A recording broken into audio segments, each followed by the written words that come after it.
ಆತ್ಮೀಯ ಸಾಯಸ್ಮೃತಿ ವೀಕ್ಷಕರಿಗೆ ನನ್ನ ಸವಿನಯ ನಮಸ್ಕಾರಗಳು. ಆತ್ಮೀಯರೇ, ಈ ದಿನದ ಪಂಚಾಂಗ ವಿಶೇಷ. ಆತ್ಮೀಯರೇ, ಈ ದಿನ ಶ್ರೀ ಪರಾಭವನಾಮ ಸಂವತ್ಸರ ಉತ್ತರಾಯಣ ವಸಂತ ಋತು ಚೈತ್ರ ಶುದ್ಧ ಚತುರ್ಥಿ ಭಾನುವಾರ 22/3/2026. ಪಂಚಾಂಗಕ್ಕೆ ಬಂದಾಗ ವಾರ ಬಂದು ಭಾನುವಾರ, ತಿಥಿ ಬಂದು ಚೌತಿ ಇರತಕ್ಕಂಥದ್ದು ರಾತ್ರಿ 11 ಗಂಟೆ 56 ನಿಮಿಷದವರೆಗೂ. ನಕ್ಷತ್ರ ಬಂದು ಭರಣಿ ನಕ್ಷತ್ರ ರಾತ್ರಿ 1 ಗಂಟೆ 21 ನಿಮಿಷದವರೆಗೂ. ಯೋಗ ಬಂದು ವೈದ್ಯುತಿ, ಕರ್ಣ ಬಂದು ಒಣೆ. ಅಲ್ಲಿಂದ ಆಚೆಗೆ ರಾಹುಕಾಲಕ್ಕೆ ಬಂದಾಗ ರಾಹುಕಾಲ 5 ಗಂಟೆ 3ರಿಂದ 6:34ವರೆಗೂ ಸಿದ್ಧಾಂತ ರೀತಿಯಲ್ಲಿ, ವಾಕ್ಯ ರೀತಿಯಲ್ಲಿ 4:30ರಿಂದ 6. ಗುಳಿಕ ಕಾಲ ಬಂದು 3:38ರಿಂದ 5:03, ವಾಕ್ಯ ರೀತಿಯಲ್ಲಿ 3ರಿಂದ 4. ಅರ್ಧ ಪ್ರಹರಿ ಬಂದು 10:59ರಿಂದ 12:30, ವಾಕ್ಯ ರೀತಿಯಲ್ಲಿ 10:30ರಿಂದ 12 ಅಂತಿವೆ. ಯಮಗಂಡ ಕಾಲ ಬಂದು 12:30ರಿಂದ 2 ಗಂಟೆ 1 ನಿಮಿಷ, 12ರಿಂದ 1:30 ತಕ್ಕಂಥದ್ದು ವಾಕ್ಯ ರೀತಿಯಲ್ಲಿ ಇರ್ತಕ್ಕಂಥದ್ದು. ಇದು ಈ ದಿನದ ಕಾಲಗಳ ವಿವರಣೆ. ಅಲ್ಲಿಂದ ಮುಂದಕ್ಕೆ ಬಂದಾಗ ದ್ವಾದಶ ರಾಶಿಗಳಲ್ಲಿ ಮೇಷರಾಶಿಗೆ ಹಣಕಾಸು ಹರಿವಿನಲ್ಲಿ ಉತ್ತಮ ಸ್ಥಿತಿ. ಜಾನುವಾರು ವ್ಯಾಪಾರಗಳಿಗೆ ಮಿಶ್ರ ಫಲ. ಅದೇ ರೀತಿಯಲ್ಲಿ ಒಣ ಬೇಸಾಯದಲ್ಲಿರ್ತಕ್ಕಂಥ ರೈತರಿಗೆ ಅಧಿಕವಾಗಿರ್ತಕ್ಕಂಥ ಕೆಲಸದ ಹೊರೆ, ಹಾಗೂ ಯಾರು ಜಾನುವಾರು ವ್ಯಾಪಾರಿಗಳಿರ್ತಾರೆ ಅವರಿಗೆ ಶುಭಕರವಾಗಿರ್ತಕ್ಕಂಥ ದಿನ. ಕುರಿ ಕೋಳು ಮೇಕೆ ಮಾರ್ತಕ್ಕಂಥವ್ರಿಗೆ ನೀವು ನಿಮ್ಮ ಗ್ರಾಮ ದೇವತೆಯನ್ನು ಧ್ಯಾನ ಮಾಡಿ. 5 ಅದೃಷ್ಟ ಸಂಖ್ಯೆ, ಪಶ್ಚಿಮ ಅದೃಷ್ಟ ದಿಕ್ಕು, ಕಪ್ಪು ಅದೃಷ್ಟ ಬಣ್ಣ.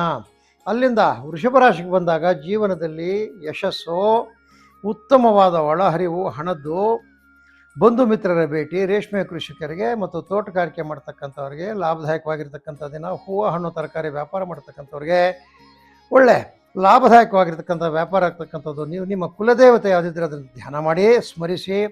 6 ಅದೃಷ್ಟ ಸಂಖ್ಯೆ, ವಾಯು ಅದೃಷ್ಟ, ಹಸಿರು ಅದೃಷ್ಟ ಬಣ್ಣ. ಅಲ್ಲಿಂದ ಮಿಥುನ ರಾಶಿಗೆ ಬಂದಾಗ ಕಾರ್ಮಿಕರಿಗೆ ಸಂತಸ ದಿನ. ವ್ಯಾಪಾರಸ್ಥರಿಗೆ ವ್ಯಾಪಾರಗಳಲ್ಲಿ ನೆಗೆಟಿವಿಟಿ, ವ್ಯಾಪಾರಗಳಾಗಲ್ಲ ಇವತ್ತು. ದ್ರಾಕ್ಷಿ, ಅನಾನಸು, ಪಪ್ಪಾಯಿ, ಕಲ್ಲಂಗಡಿ ಬೆಳೆದಿರ್ತಕ್ಕಂಥ ರೈತರಿಗೆ ಒಳ್ಳೆ ಮಾರ್ಕೆಟಬಿಲಿಟಿ ಇರ್ತಕ್ಕಂಥದ್ದು. ಈ ಕೃಷಿ ಉತ್ಪನ್ನಗಳನ್ನ ಯಾರು ಮಾರ್ಕೆಟ್ಗೆ ಎತ್ಕೊಂಡು ಹೋಗ್ತಾರೆ ರೈತರು, ಅವ್ರಿಗೆ ಹೆಚ್ಚಿನದಾಗಂಥ ಲಾಭ ಸಿಗ್ತಕ್ಕಂಥದ್ದು ಇವತ್ತು. ಮತ್ತು ನೀವು ಸೂರ್ಯ ಭಗವಾನನನ್ನು ಧ್ಯಾನಿಸಿ. 4 ಅದೃಷ್ಟ ಸಂಖ್ಯೆ, ಉತ್ತರ ಅದೃಷ್ಟ ದಿಕ್ಕು, ಹಳದಿ ಅದೃಷ್ಟ ಬಣ್ಣ. ಅಲ್ಲಿಂದ ಕರ್ಕಾಟಕ ರಾಶಿಗೆ ಬಂದಾಗ ಮನೆಯಲ್ಲಿ ಸಂತಸ, ಬಂಧು ಮಿತ್ರರ ಆಗಮನ, ಗುರುಗಳ ಕೃಪೆಯಿಂದ ಉತ್ತಮವಾದ ಹಣಕಾಸಿನ ಒಳಹರಿವು. ಈ ನೀರಾವರಿ ಮೂಲದ ರೈತರಿಗೆ, ಭತ್ತ ಕಬ್ಬು ಬೆಳೀತಕ್ಕಂಥ ರೈತರಿಗೆ ಒಳ್ಳೆಯ ಬೇಸಾಯದಲ್ಲಿ ಮಾರ್ಗದರ್ಶನ ಸಿಗ್ತಕ್ಕಂಥದ್ದು. ಸಿದ್ಧಪಡಿಸಿರ್ತಕ್ಕಂಥ ವಸ್ತುಗಳು ಯಾವುದೇ ಆಗ್ಬೋದು, ಫುಡ್ ಮೆಟೀರಿಯಲ್ ಆಗ್ಬೋದು, ಎಲೆಕ್ಟ್ರಾನಿಕ್ ಮೆಟೀರಿಯಲ್ ಆಗ್ಬೋದು, ವುಡ್ ಮೆಟೀರಿಯಲ್ ಆಗ್ಬೋದು, ರೆಡಿಮೇಡ್ ಇರ್ತಕ್ಕಂಥ ವಸ್ತುಗಳಿಗೆ ಈ ದಿನ ಒಳ್ಳೆಯ ವ್ಯಾಪಾರ ಆಗ್ತಕ್ಕಂಥದ್ದು. ನೀವು ಆದಿತ್ಯಾದಿ ನವಗ್ರಹಣ ಧ್ಯಾನ ಮಾಡಿ. 3 ಅದೃಷ್ಟ ಸಂಖ್ಯೆ, ಉತ್ತರ ಅದೃಷ್ಟ ದಿಕ್ಕು, ಬಿಳಿ ಅದೃಷ್ಟ ಬಣ್ಣ. ಆದ್ಮೇಲೆ ಅಲ್ಲ ಸಿಂಹರಾಶಿಗೆ ಬಂದಾಗ ಉತ್ತಮ ಲಾಭದಾಯಕವಾಗಿರ್ತಕ್ಕಂಥದ್ದನ್ನೇ ಇವತ್ತಿನ ಸಿಂಹರಾಶಿಯವರಿಗೆ. ಬಂಧು ಮಿತ್ರರ ಭೇಟಿ, ವಿದ್ಯಾರ್ಥಿಗಳಿಗೆ ಶುಭ ದಿನ, ಮಕ್ಕಳಿಂದ ಶುಭ ಸುದ್ದಿ. ಈ ಪ್ಲಾಂಟರ್ಸ್ ಇರ್ತಾರೆ ನೋಡಿ, ಕಾಫಿ ರಬ್ಬರ್ ಬೆಳೀತಕ್ಕಂಥವ್ರು, ಅವರಿಗೆ ನೆಗೆಟಿವಿಟಿ ಇವತ್ತು. ಕೆಲಸಗಾರ ಸಿಕ್ಕೋದಿಲ್ಲ, ಕೆಲಸಗಳಾಗೋದಿಲ್ಲ, ಅವರು ಸ್ವಲ್ಪ ಕಷ್ಟಕರವಾದ ಪರಿಸ್ಥಿತಿ ಆಗ್ತಕ್ಕಂಥದ್ದು. ಹಾಲಿನ ಉತ್ಪನ್ನ ಯಾರು ಮಾರ್ತಾರೆ ಅವರಿಗೆ ಲಾಭದಾಯಕವಾಗಿರ್ತಕ್ಕಂಥ ದಿನ. ನೀವು ಅಶ್ವತ್ಥ ವೃಕ್ಷಕ್ಕೆ ಪ್ರದಕ್ಷಿಣೆ ಮಾಡಿ. 8 ಅದರ ಸಂಖ್ಯೆ, ಈಶಾನ್ಯ ದಿಕ್ಕು, ಕಿತ್ತಳೆ ದೃಷ್ಟಿ ಬಣ್ಣ. ಅದು ಕನ್ಯಾ ರಾಶಿಗೆ ಬಂದಾಗ ಪ್ರಯತ್ನಗಳಿಗೆ ತಕ್ಕ ಪ್ರತಿಫಲ ಸಿಗ್ತಕ್ಕಂಥದ್ದು ಇವತ್ತು. ಹಣಕಾಸು ಪರಿಸ್ಥಿತಿ ಸ್ಥಿರವಾಗಿರ್ತಕ್ಕಂಥದ್ದು. ಎಲ್ಲ ರೀತಿಯ ಕಾರ್ಮಿಕರಿಗೆ ನೀರಸವಾಗಿರ್ತಕ್ಕಂಥದ್ದನ್ನು, ರೈತರಿಗೆ ಮಾತ್ರ ಮಿಶ್ರ ಪ್ರಗತಿ ಇರ್ತಕ್ಕಂಥದ್ದು. ಈ ಕಟ್ಟಡ ಸಾಮಗ್ರಿ ಮಾರ್ತಕ್ಕಂಥ ಅಂಗಡಿಗಳು, ಕಬ್ಬಿಣ ಮಾರ್ತಕ್ಕಂಥವ್ರು, ಮರಳು ಇಟ್ಟಿಗೆ ಇಂಥ ಮಾರ್ತಕ್ಕಂಥವ್ರು, ಎಲೆಕ್ಟ್ರಾನಿಕ್ ಸಾಮಾನು ಮಾರ್ತಕ್ಕಂಥವ್ರು, ಎಲೆಕ್ಟ್ರಿಕಲ್ ಸಾಮಾನು ಮಾರ್ತಕ್ಕಂಥ ಅಂಗಡಿಗಳಿಗೆ ಒಳ್ಳೆಯ ವ್ಯಾಪಾರ ಆಗ್ತಕ್ಕಂಥದ್ದು. ನೀವು ಗುರುನಾಮ ಸ್ಮರಣೆ ಮಾಡಿ. 4 ಅದರ ಸಂಖ್ಯೆ, ನರಿತ ದಿಕ್ಕು, ಕೇಸರಿ ದೃಷ್ಟಿ ಬಣ್ಣ. ಅಲ್ಲಿಂದ ತುಲಾರಾಶಿಗೆ ಬಂದಾಗ ನೆಮ್ಮದಿ ಹಾಗೂ ಬಹಳ ನೀರಸವಾಗಿರ್ತಕ್ಕಂಥದ್ದೇನೆ ಇವತ್ತು. ಏನು ಕೆಲಸ ಕಾರ್ಯಗಳು ನಡೆಯಲ್ಲ ಆದರೂ ನೆಮ್ಮದಿಯಾಗಿರ್ತೀರಿ.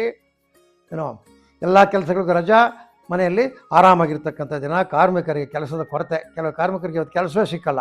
ರೈತರಿಗೆ ಮತ್ತು ಕೆಲಸಗಾರರಿಗೆ ಕೊರತೆ. ರೈತರಿಗೆ ಕೆಲಸಗಾರ ಸಿಕ್ಕಲ್ಲ, ಲೇಬರ್ಸು. ಈ ಜಾನುವಾರು ವ್ಯಾಪಾರ ಮಾಡತಕ್ಕಂಥವ್ರಿಗೆ ಮಾತ್ರ ಮಾಮೂಲಿ ವ್ಯಾಪಾರ ಆಗ್ತಕ್ಕಂಥದ್ದು. ಕುರಿ ಕೋಳಿ ಮೇಕೆ ಅಂಥವು ಇಂಥವು ವ್ಯಾಪಾರ ಚೆನ್ನಾಗಿರ್ತಕ್ಕಂಥದ್ದು. ಅದ್ರ ಜೊತೆಗೆ ಈ ದಿನ ಯಾರು ರೆಡಿಮೇಡ್ ಗಾರ್ಮೆಂಟ್ಸ್ ಮಾಡ್ತಾರೆ, ಬಟ್ಟೆಗಳು, ಜವಳಿ ಅಂಗಡಿ ಇರ್ತಕ್ಕಂಥವರು, ಅವರಿಗೆ ಲಾಭದಾಯಕವಾಗಿರ್ತಕ್ಕಂಥ ವ್ಯಾಪಾರ ಆಗ್ತಕ್ಕಂಥದ್ದು. ಶಿವನಾಮ ಸ್ಮರಣೆ ಮಾಡಿ. 3 ಅದೃಷ್ಟ ಸಂಖ್ಯೆ, ದಕ್ಷಿಣ ಅದೃಷ್ಟ ದಿಕ್ಕು, ಕೆಂಪು ಅದೃಷ್ಟ ಬಣ್ಣ. ಅಲ್ಲಿಂದ ವೃಶ್ಚಿಕ ರಾಶಿಗೆ ಬಂದಾಗ ರೈತರಿಗೆ ಅಲ್ಪ ಪ್ರಗತಿ. ಸಹೋದ್ಯೋಗಿಗಳಿಗೆ, ಕುಶಲಕರ್ಮಿಗಳಿರ್ತಾರೆ ನೋಡಿ, ಅವರಿಗೆ ಒಳ್ಳೆಯ ಮಾರ್ಗದರ್ಶನ ಸಿಗ್ತಕ್ಕಂಥ ದಿನ. ಎಲ್ಲ ರೀತಿಯ ರೈತ ಕಾರ್ಮಿಕರಿಗೆ ಕೆಲಸದಲ್ಲಿ ವ್ಯತ್ಯಯ. ರೈತ ಕಾರ್ಮಿಕರಾಗ್ಬೋದು, ಯಾವುದೇ ಲೇಬರ್ ಆಗ್ಬೋದು. ಇವತ್ತು ಲೇಬರ್ಗೆ ಕೆಲಸನೂ ಸಿಕ್ಕಲ್ಲ, ರೈತರಿಗೆ ಯಾವುದೇ ಕೆಲಸವೂ ನಡೆಯೋದಿಲ್ಲ. ಈ ಬ್ರೆಡ್ಡು, ಸ್ವೀಟ್ ಮಿಸ್ಟಾಲು, ಕಾಫಿ, ಟೀ ಅಂಗಡಿಗಳು ಅವರಿಗೆ ಒಳ್ಳೆಯ ವ್ಯಾಪಾರ ಆಗ್ತಕ್ಕಂಥದ್ದು. ನೀವು ಮನೆದೇವರು ಧ್ಯಾನ ಮಾಡಿ. ಅದೇ ರೀತಿಯಲ್ಲಿ ನಿಮಗೆ 3 ಅದೃಷ್ಟ ಸಂಖ್ಯೆ ದಕ್ಷಿಣ ದಿಕ್ಕು, ಕೆಂಪು ಅದೃಷ್ಟ ಬಣ್ಣ ಆಗಿರ್ತಕ್ಕಂಥದ್ದಾದ್ಮೇಲೆ ಅಲ್ಲಿ ನಾವು ಮುಂದಕ್ಕೆ ಬಂದಾಗ ಧನುರಾಶಿಯವರೆಗೆ ಹಣಕಾಸಿನ ಸ್ಥಿತಿಯಲ್ಲಿ ಚೇತರಿಕೆ, ಆರೋಗ್ಯವಾಗಿ ಸ್ಥಿರವಾಗಿರ್ತಕ್ಕಂಥದ್ದು, ಮನೆಯಲ್ಲಿ ನೆಮ್ಮದಿಯ ವಾತಾವರಣ, ಮಾವು, ಹಲಸು, ಗೋಡಂಬಿ ಬೀಜ ಬೆಳೀತಕ್ಕಂಥ ರೈತರಿಗೆ ಉತ್ತಮ ಮಾರ್ಗದರ್ಶನ ಸಿಗ್ತಕ್ಕಂಥದ್ದು ಸಹ ಇದು ಲೇಬರ್ ಕೊರತೆಯಿಂದ ನಿಮ್ಮ ಕೆಲಸಗಳು ನಿಧಾನ ಆಗ್ತಕ್ಕಂಥದ್ದು. ದಿನಸಿ ವ್ಯಾಪಾರಿಗಳಿಗೆ, ರಿಟೇಲ್ ಟ್ರೇಡರ್ಸ್ಗೆ ಬಹಳ ಶುಭಕರವಾಗಿರ್ತಕ್ಕಂಥ ದಿನ. ಸೂರ್ಯ ಭಗವಾನನ್ನು ಧ್ಯಾನ ಮಾಡಿ. ಸಾಧ್ಯವಾದರೆ ಸೂರ್ಯಮಂಡಲ ಸೂಕ್ತ ಅಂತಕ್ಕಂಥದ್ದು ಒಂದು ಸೂಕ್ತ ಇದೆ, ಅದನ್ನು ಕೇಳಿ, ಬಹಳ ಚೆನ್ನಾಗಿರ್ತಕ್ಕಂಥದ್ದು. ಅದನ್ನು ಕೇಳಿ ನೀವು. 5 ಅದೃಷ್ಟ ಸಂಖ್ಯೆ ಪಶ್ಚಿಮ ದಿಕ್ಕು, ಕಪ್ಪು ಅದೃಷ್ಟ ಬಣ್ಣ. ಅಲ್ಲಿಂದ ಮಕರ ರಾಶಿಗೆ ಬಂದಾಗ ವೃತ್ತಿಪರರಿಗೆ ಶುಭ ದಿನ, ಉತ್ತಮ ಕಾರ್ಯಪ್ರಗತಿ. ಈ ಕುರಿ, ಕೋಳಿ, ಮೇಕೆ ಸಾಕಾಣಿಕೆದಾರರಿಗೆ ಶುಭಕರವಾಗಿರ್ತಕ್ಕಂಥ ದಿನ. ಈ ಕುರಿ, ಕೋಳಿ, ಮೀನು, ಅಣಬೆ ಇಂಥವೆಲ್ಲ ವ್ಯಾಪಾರ ಮಾಡ್ತಕ್ಕಂಥ ಅಂಗಡಿಗಳು ಇರ್ತಾರೆ, ಅವರಿಗೆ ಒಳ್ಳೆಯ ಲಾಭ ಆಗ್ತಕ್ಕಂಥದ್ದು. ರಾಮನಾಮ ಸ್ಮರಣೆ ಮಾಡೋರ ಅದೃಷ್ಟ ಸಂಖ್ಯೆ ವಾಯು ಅದೃಷ್ಟ ದಿಕ್ಕು, ಹಸಿರು ಅದೃಷ್ಟ ಬಣ್ಣ. ಅಲ್ಲಿಂದ ಕುಂಭರಾಶಿಗೆ ಬಂದಾಗ ಕಾರ್ಯ ಸಫಲತೆ, ಕ್ಷೇತ್ರ ದರ್ಶನದ ಯೋಗ, ಆರ್ಥಿಕವಾಗಿ ಸ್ಥಿರವಾಗಿರ್ತಕ್ಕಂಥದ್ದು, ಕುಶಲಕರ್ಮಿಗಳಿಗೆ ಶುಭಕರವಾಗಿರ್ತಕ್ಕಂಥ ದಿನ. ಗುಡಿ ಕೈಗಾರಿಕೆಗಳಿಗೆ ಉತ್ತಮ ಕಾರ್ಯಪ್ರಗತಿ. ಸಿದ್ಧ ವಸ್ತುಗಳು ಹೇಳಿದ್ನಲ್ಲ ಆವಾಗಲೇ, ಆ ಸಿದ್ಧ ವಸ್ತುಗಳು ಮಾಡ್ತಕ್ಕಂಥವ್ರಿಗೆ ಲಾಭ. ಕುಲದೇವತೆಯನ್ನು ಧ್ಯಾನ ಮಾಡಿ. 6 ಅದೃಷ್ಟ ಸಂಖ್ಯೆ ವಾಯು ಅದೃಷ್ಟ ದಿಕ್ಕು, ಹಸಿರು ಅದೃಷ್ಟ ಬಣ್ಣ. ಅಲ್ಲಿಂದ ಕಡೆಯದಾಗಿ ಮೀನರಾಶಿಗೆ ಬಂದಾಗ ಆರೋಗ್ಯದಲ್ಲಿ ಸ್ಥಿರತೆ, ಪ್ರಯತ್ನಗಳಲ್ಲಿ ಶುಭ. ವೈದ್ಯ ವೃತ್ತಿಯವರಿಗೆ ಒಳ್ಳೆ ಪ್ರಾಕ್ಟೀಸ್ ಆಗ್ತಕ್ಕಂಥದ್ದು ಈ ದಿನ. ಸಾಮಾನ್ಯವಾಗಿ ಮೀನರಾಶಿಯವರಿಗೆಲ್ಲೂ ಉತ್ತಮವಾಗಿರ್ತಕ್ಕಂಥ ದಿನ ಇರ್ತಕ್ಕಂಥದ್ದು. ಈ ಮೆಡಿಕಲ್ ಸ್ಟೋರ್ಸು, ಜನರಲ್ ಸ್ಟೋರ್ಸ್ ಇರ್ತಕ್ಕಂಥವ್ರಿಗೆಲ್ಲ ಒಳ್ಳೆ ವ್ಯಾಪಾರ ಆಗ್ತಕ್ಕಂಥದ್ದು. ಸೂರ್ಯ ಭಗವಾನ್ ಧ್ಯಾನ ಮಾಡಿ. 1 ಅದೃಷ್ಟ ಸಂಖ್ಯೆ ಪೂರ್ವ ಅದೃಷ್ಟ ದಿಕ್ಕು, ಬಿಳಿ ಅದೃಷ್ಟ ಬಣ್ಣ ಆಗಿರ್ತಕ್ಕಂಥದ್ದು. ಆದ್ಮೇಲೆ ಇದು ಈ ದಿನದ ದ್ವಾದಶ ರಾಶಿಗಳವರ ದಿನ ಭವಿಷ್ಯ. ಆದ್ಮೇಲೆ ನಿಮಗೆಲ್ಲರಿಗೂ ಆ ಸೂರ್ಯ ಭಗವಾನನ ದಯದಿಂದ ಇದು ಮೊದಲನೇ ಭಾನುವಾರ, ನಿಮಗೆ ಒಳ್ಳೆಯ ಬೆಳಕು ಸಿಕ್ಕಲಿ ಜೀವನದಲ್ಲಿ ಅಂತೇಳಿ ಸೂರ್ಯ ಭಗವಾನಲ್ಲಿ ಮತ್ತೊಮ್ಮೆ ಪ್ರಾರ್ಥಿಸುತ್ತಾ ಈ ದಿನದ ದಿನ ಭವಿಷ್ಯ ಕಾರ್ಯಕ್ರಮ ಮುಗಿಸ್ತಾ ಇದ್ದೇವೆ. ಆದ್ಮೇಲೆ ನಮ್ಮ ಚಾನಲ್ ಸಾಯಿ ಸ್ಮೃತಿ ಚಾನಲ್ನ ಬರ್ತಕ್ಕಂಥ ವಿಷಯಗಳನ್ನು ಶೇರ್ ಮಾಡಿ, ಲೈಕ್ ಮಾಡಿ, ನಮ್ಮ ಚಾನಲ್ಗೆ ಸಬ್ಸ್ಕ್ರೈಬ್ ಮಾಡಿ. ನಿಮಗಿರ್ತಕ್ಕಂಥ ಏನಾದರೂ ಅನುಮಾನಗಳಿದ್ದರೆ ಕಾಮೆಂಟ್ ಮುಖಾಂತರ ತಿಳಿಸಿ ಅಂತ ತಮ್ಮಲ್ಲಿ ಕಳಕಳಿಯಾಗಿ ಮನವಿ ಮಾಡುತ್ತಾ ಈ ದಿನದ ಕಾರ್ಯಕ್ರಮ ಮುಗಿಸ್ತಾ ಇದ್ದೇವೆ. ಜೈ ಶ್ರೀರಾಮ್.